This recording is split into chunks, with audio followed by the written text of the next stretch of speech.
Bonjour, je vous explique aujourd'hui comment savoir si un œuf est fécondé et comment voir s'il y a un poussin à l'intérieur. Alors, pour savoir si un œuf est fécondé, il faut tout d'abord savoir si dans le poulailler, il y a bien une poule et un coq. Sinon, la petite graine, elle ne sera pas mise à l'intérieur de l'œuf et il n'y aura pas de poussin. Ce qu'il faut savoir, c'est que quand vous récupérez l'œuf, il ne faut surtout pas le mettre au frigo. Et il ne faut surtout pas le laver. Vous le prenez et vous le mettez directement dans la couveuse. Pour qu'un embryon se développe bien dans un œuf, il faut le laisser dans le noir, au chaud et ne pas le secouer. Donc, si vous voulez regarder à l'intérieur d'un œuf pour voir si un embryon se développe bien à l'intérieur, moi je vous conseille de le faire seulement 3 à 4 fois jusqu'à la naissance du poussin. Pour contrôler l'œuf, il ne faut pas être trop dur avec soi si on est débutant, parce que c'est vraiment pas facile à voir un embryon. Donc, normalement, le premier contrôle, il se fait à 5-6 jours. Il y a des petits vaisseaux qui se forment, la chambre d'air, mais franchement, quand on n'y connaît rien, eh bien, c'est pas facile. Il vaut mieux attendre le 11 ou 12e jour. Là, vous allez commencer à voir quelque chose dans l'œuf qui est beaucoup plus gros. Donc, vous allez apercevoir l'embryon et les vaisseaux sanguins qui sont beaucoup plus gros. À présent, je vais pouvoir vous montrer le 3e contrôle, c'est-à-dire au 16-17e jour d'incubation. Très important, mes œufs sont toujours restés à 37,7 degrés et entre 60 et 68% d'humidité. Donc, on va pouvoir éteindre la lumière, voilà, et allumer la mire.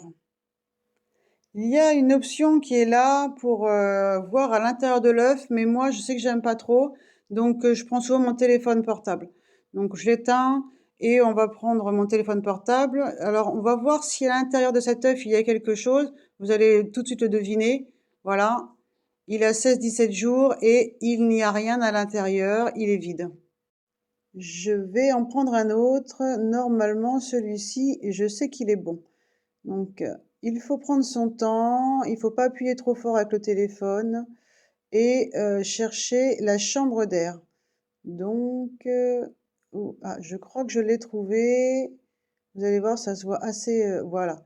Donc là, on voit bien la chambre d'air qui commence à apparaître. Attendez, voilà, elle est là. C'est la partie claire, voilà, que l'on voit dans l'œuf. Donc là, entre 2 et 4 jours, mon œuf peut éclore sans problème. Donc celui-ci, il est bon. On va en prendre un autre. Donc là, on voit la chambre d'air. Oh, je crois qu'il y a un vaisseau sanguin. Je vais regarder quand même un peu mieux. Alors, la chambre d'air que vous voyez là, c'est par là que le petit poussin va sortir. Donc, normalement, il devrait commencer à cogner, à percer sa coquille pour son éclosion à cet endroit-là. Là, on voit bien un petit vaisseau. Voilà, je ne sais pas si vous le voyez. Une fois que j'ai tout contrôlé, je remets mes œufs et je referme rapidement ma couveuse pour ne pas que mes embryons prennent froid.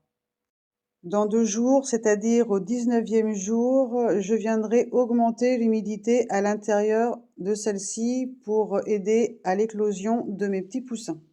Lorsque vos petits poussins seront arrivés, n'hésitez pas à les laisser à l'intérieur jusqu'à ce que leurs plumes sèchent. C'est très important parce qu'il ne faut pas qu'ils prennent froid. Et lorsque vous les sortirez de la couveuse, il va vous falloir des lampes chauffantes. Donc prévoyez avant la naissance de vos poussins des lampes chauffantes pour pouvoir les réchauffer dans votre caisse, sinon ils finiront par mourir. Vous pouvez également prévoir avant leur arrivée de la sueur pour les mettre dedans les 2-3 premiers jours. Ensuite, vous pouvez aussi prévoir des journaux, mais ce qui est indispensable aussi, c'est la nourriture pour poussins. Voilà, ne vous trompez pas, n'achetez pas du blé, c'est de la nourriture pour poussins qu'il faut acheter. Pour qu'ils puissent boire en toute sécurité dans les premiers jours. Ne mettez pas d'eau dans un trop grand récipient parce qu'ils peuvent tomber dedans, donc une petite coupelle suffit. Voilà, eh bien j'espère que ma petite vidéo vous a plu. N'hésitez pas à vous abonner pour garder mes informations et je vous dis à très bientôt.